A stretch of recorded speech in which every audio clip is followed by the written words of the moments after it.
Very good morning. आप सभी का इस चैनल पे पुनः एक बार बहुत बहुत स्वागत है। आज हम लोग चर्चा करेंगे लव मैरिज के बाद अगर पुलिस आपको खोजती फिर रही है तो आप उनसे कैसे बच सकते हैं। दोस्तों, सबसे पहला रिक्वेस्ट तो ये है कि आप जो भी कपल हैं, लड़का हो या लड़की हो, आप अपने पापा और माँ के आशा का दीपक हैं। बहुत सारे सपने आपके लिए वो संजोए हुए हैं, उनको कभी तोड़ने का मौका उनको नहीं दें। वो साक्षात भगवान का रूप है। दोस्तों, मैं तो वकील हूँ। कोई भी घटना हो जाए तो घटना के बाद क्या करना चाहिए, इसके बारे में उचित कानूनी रूप से आपको बताना मेरा धर्म भी बनता है और मेरा कर्तव्य भी बनता हुआ। इसलिए इस पॉइंट को आज अच्छी तरह से हम लोग जानेंगे। आप वीडियो के साथ बने रहें। नए हैं तो लाइक कीजिए, सब्सक्राइब कीजिए।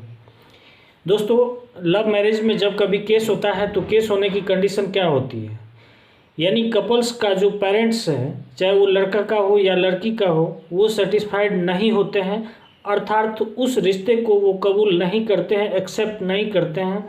तो जो है लड़का और लड़की दोनों कुछ विशेष कदम उठाती है और घर से भाग जाती है और कहीं शादी कर लेती है। और शादी करने के बाद लड़की वाले अक्सर उस पर क्या करते हैं, केस कर देते हैं। केस क्या करते हैं, अपहरण का केस करते हैं, यानी किडनैपिंग का केस करते हैं। तो पुलिस भी जो है पीछे पड़ जाती है और उनका परिवार भी पीछे पड़ जाता है। अब बेचारा करे तो क्या रे क्या। लेकिन भारत का जो संविधान है ये आपको बहुत कुछ देता है आपके प्रोटेक्शन के लिए, ठीक है। इस प्रोटेक्शन को आप जिस रूप में जानेंगे उतनी ताकत आपको मिलेगी। अगर घटना घट चुकी, यानी आप घर से भाग चुके हैं, तो सबसे पहले मैंडेटरी सब्जेक्ट जो है वो है कि कपल्स का एज जो है वो पूरा होना ही चाहिए। लड़की हो या फिर लड़का हो, दोनों का जो पैरामीटर है एज का, उसको आप 100% फुलफिल करें हैं। अगर लड़की है तो 18+, लड़का है तो 21+। ये आपका मैंडेटरी है, तो फिर आपको कानूनी संरक्षण प्राप्त हो सकता है। पुलिस से डरने की ज़रूरत नहीं है, पुलिस आपकी मदद करेगी। कैसे करेगी ये भी बात हम जानेंगे। लेकिन उससे पहले मैं आपको बता दूं कि अगर लड़का और लड़की दोनों में से किसी का एज पूरा नहीं है तब फिर समस्या उत्पन्न होगी, और उस समस्या का चर्चा हम लोग बाद में कभी किसी नेक्स्ट वीडियो के माध्यम से हम करके आपके सामने रखेंगे, ठीक है। तो अभी वर्तमान में हमको ये जानना है कि सपोज कीजिए कि आप निकल गए, कहीं शादी कर लिए और लड़की के घर वाले उस पर जो है किडनैपिंग का केस लगा दिए और तरह तरह की धाराएं उस पर लगा के अब पुलिस आपके पीछे पड़ चुकी है और परिवार वाले भी आपके पीछे पड़ चुके हैं। तो अब आप करें तो करें क्या। तो सबसे बड़ा बात यह है कि आप जो है एक लड़का के लिए है कि एक आदमी को आप हायर करें या अपने फेवर में हमेशा रखें और थाने से एक एफआईआर का कॉपी लें और उस कॉपी के आधार पर डायरेक्ट आप हाईकोर्ट चले जाएं, वहाँ किसी एडवोकेट को लें और वहाँ जो है एफआईआर के रद्दीकरण के लिए जो है सीआरपीसी में स्पेशल आपको दिया हुआ है और वो जो है आप आवेदन दें वहाँ पे।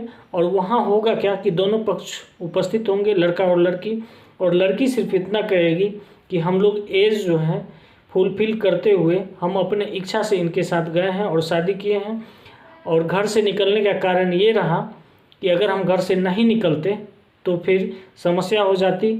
पेरेंट्स के द्वारा इस रिश्ते को कबूल करना जो है पसंद नहीं किया गया, जिसके चलते हमें ये कदम उठाना पड़ा। और दूसरी बात है कि एज आपका पूरा है, इसका एक एविडेंस सटीक आपके पास होना चाहिए, चाहे वो 10th का सर्टिफिकेट हो या फिर आपका जन्म प्रमाण पत्र हो या कोई भी हो, वो आपका ओरिजिनल आपके पास होना चाहिए और उससे आप फुलफिल कर लेते हैं। अब रही बात तो 100% है, ऐसा अगर होगा तो आपका एफआईआर जो है रद्द हो जाएगा। एफआईआर रद्दीकरण का आप जो है जैसे आवेदन देंगे तो निश्चित रूप से वो ख़त्म हो जाएगी और उसी में आप जो है पुलिस प्रोटेक्शन का भी मांग कर सकते हैं। पुलिस प्रोटेक्शन वैसे आप एक दो तरह और ले सकते हैं, लोकल थाने से भी ले सकते हैं, एसपी साहब के पास भी ले सकते हैं। तो आप जहां से भी लेना चाहें पुलिस प्रोटेक्शन ले सकते हैं। पुलिस से डरने की ज़रूरत नहीं है, पुलिस को आप जाके बताएं कि ऐसा बात है। और एफआईआर रद्दीकरण अगर हाईकोर्ट से हो जाता है तो उनकी एक कॉपी भी आप देंगे तो आपको कहीं कोई दिक्कत नहीं है।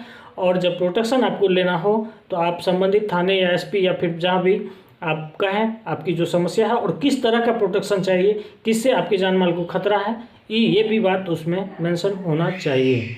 दोस्तों, हम आशा करते हैं आप अच्छी तरह से समझ गए होंगे। आगे अगर कोई दिक्कत हो तो आप कमेंट कीजिए, निश्चित रूप से रिप्लाई आपके पास होगा। धन्यवाद, मिलते हैं फिर नेक्स्ट टॉपिक पे।